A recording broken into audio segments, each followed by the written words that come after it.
أعوذ بالله من الشيطان الرجيم بسم الله الرحمن الرحيم اللهم عجل لوليك الفرج.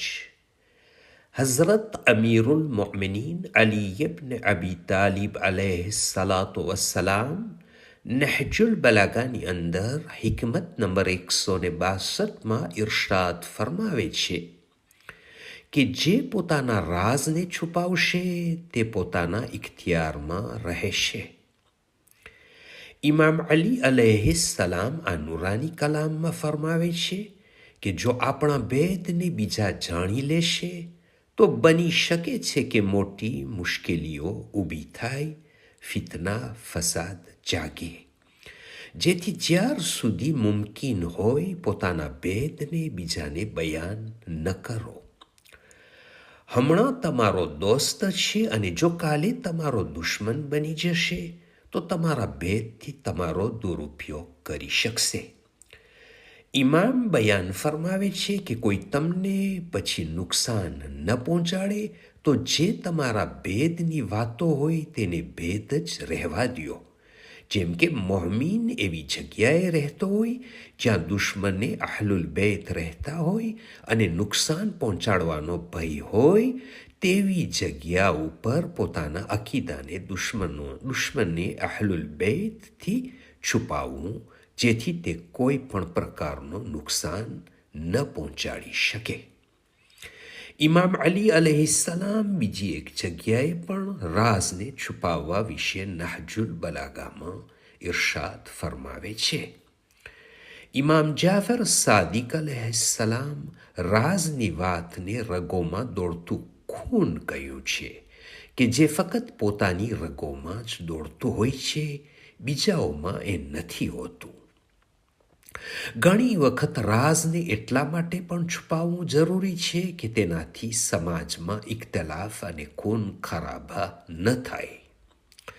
ઇમામ અલી અલૈહિસ્સલામ એક જગ્યાએ ફરમાવે છે કે દુનિયા અને આખેરતની ભલાઈ બે વસ્તુઓમાં સમાયેલી છે: રાજને છુપાવવું અને નેક માણસોથી દોસ્તી કરવી. તમામ બુરાઈઓ બે વસ્તુઓમાં જમા છે: રાજની વાતોને જાહેર કરવી અને ખરાબ માણસોથી દોસ્તી કરવી. સવાલ ઊભો થાય છે કે રાજ અથવા ભેદ કોનાથી છુપાવવા જોઈએ? નીચે બતાવેલા અમુક જગ્યાએ રાજને છુપાવવામાં આવે છે. પહેલું, જે સામે છે તે રાજને સહન ન કરી શકે. અમુક હદીસો અને દુઆઓ વિશે છે કે બીજાઓ સુધી ન પહોંચવા દ્યો, કેમ કે બીજા લોકો આને સહન નથી કરી શકતા.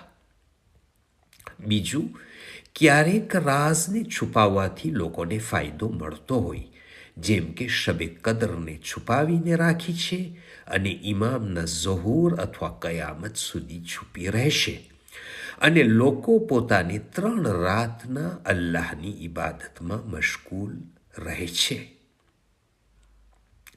ત્રીજું, ક્યારેક એટલા માટે પણ રાજને છુપાવવું જરૂરી છે કે હસદ કરનારાઓના નુકસાનથી બચી શકાય. નબી સલ્લલ્લાહુ અલૈહિ વસલ્લમ ફરમાવે છે કે તમારા કામોને છુપાવવા, કેમ કે દરેક નેમત માટે હસદ કરનાર હોય છે. ચોથું, ક્યારેક એટલા માટે છુપાવવાની જરૂરત પડે છે કે દુશ્મનને જો ખબર પડી જાય તો તેનો દુરુપયોગ કરી શકે છે.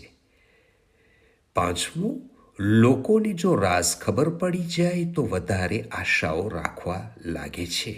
જો કોઈ પૈસાવાળો હોય અને તે પોતાને એટલા માટે છુપાવે કે લોકોને જાણ થશે તો વધારે પડતી આશાઓ લઈને આવી જશે, જેથી તેને હેરાન થવું પડશે. છઠ્ઠું, કામકાજમાં હિંમત તૂટી જવાના ડરથી છુપાવે છે. સાતમું, લોકોની ઇજ્જત જવાના ડરના લીધે છુપાવતા હોય છે. આઠમું, રિયાકારીથી બચવા માટે કોઈ નેકી કરી હોય, જો લોકો સામે જાહેર થઈ જશે તો ખુલુસ ખતમ થઈ જવાના ડરથી છુપાવે. નવમું, જલ્દબાજીથી બચવા માટે જો જલ્દીથી રાઝ જાહેર થઈ જાય તો બની શકે છે કે મકસદ સુધી ન પહોંચી શકે. 10મું, માણસોમાં ડર ન ફેલાય તે માટે રાઝ છુપાવવા પડે છે. જો જાહેર થઈ જાય તો માણસમાં ડર બેસી જાય છે. જેમ કે કોઈમાં મોટી બીમારી હોય તો બીમારથી છુપાવવામાં આવે છે, જેથી બીમારીમાં વધારે પરેશાની ન વધે. આ બધી વસ્તુઓથી ખબર પડે છે કે ઇમામે જે ફરમાવ્યું છે, જે પોતાના રાઝને છુપાવશે ત્યાર સુધી પોતાના ઇખ્તિયારમાં રહેશે. જ્યાર સુધી વાત આપણા સુધી છે ત્યાર સુધી કોઈ ચિંતા નથી, અને જેવી જ એ વાત જાહેર થઈ જાય તેવા જ બીજાના ઇખ્તિયારમાં આવી જાય છે. اللهم صل على محمد وآل محمد وعجل فرجهم. From Fountain of Ahlul Bayt alayhim السلام.